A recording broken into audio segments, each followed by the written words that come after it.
I went to a hanging with locals events called Crabs with Carmen, where we had crabs with Carmen. That's what I just said.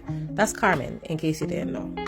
Carmen got us started by having us put on these gloves and aprons because things were about to get a little bit messy. She also took us on a tour of her garden where she showed us the different herbs that she uses in her spices. Lemongrass, broadleaf thyme, and basil were the stars of the show, and just after handling them, I just wanted a big cup of bush tea. I ain't gonna lie. The smell of these 3 herbs was so delectable I wanted to eat already. The size of the garden was insane. I didn't even get footage of everything. But the most surprising thing was learning that a guava berry tree takes about 12 years to grow, and now I'm even more thankful when I get a shot of guava berry rum, because now I have to remember that tree put in work to get us to where we are.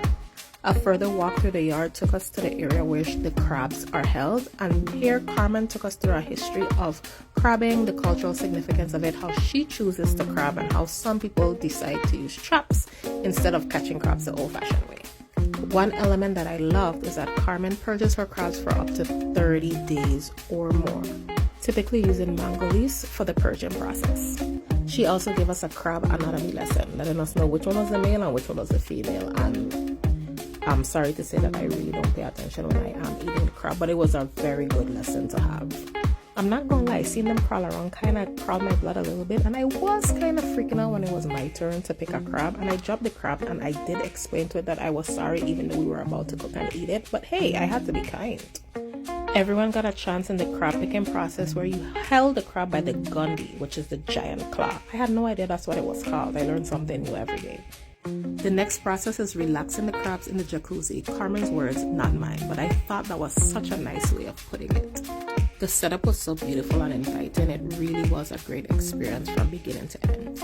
We then took a station where some of us would be cleaning the crabs with water and vinegar, and others of us, like me, would be seasoning the crabs. Each person at a wash station would wash the crab multiple times as it came down the line to be seasoned. And let me tell you, I seasoned that bad boy for life, okay? I seasoned those crabs until the ancestors told me to stop, and then I put extra for good measure because it needed to taste good. What are you talking about?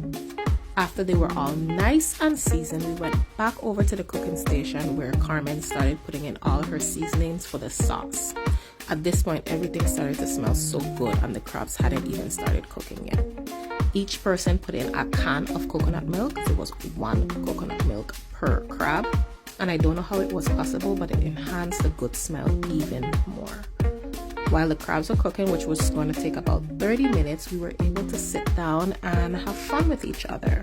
We talked, got to know each other, and we even had a little appetizer while we wait. A mini version of the crab and rice that we would be eating. This was so good, I couldn't wait for the main dish. Oh my god. My tamarind juice with a shot of rum in it. Shh, don't tell nobody. Carmen gave us another cultural lesson with some Crucian words, and then it was time to eat. Don't worry that it looked scary. This tasted so good. Crab, cassava, and corn in a special sauce.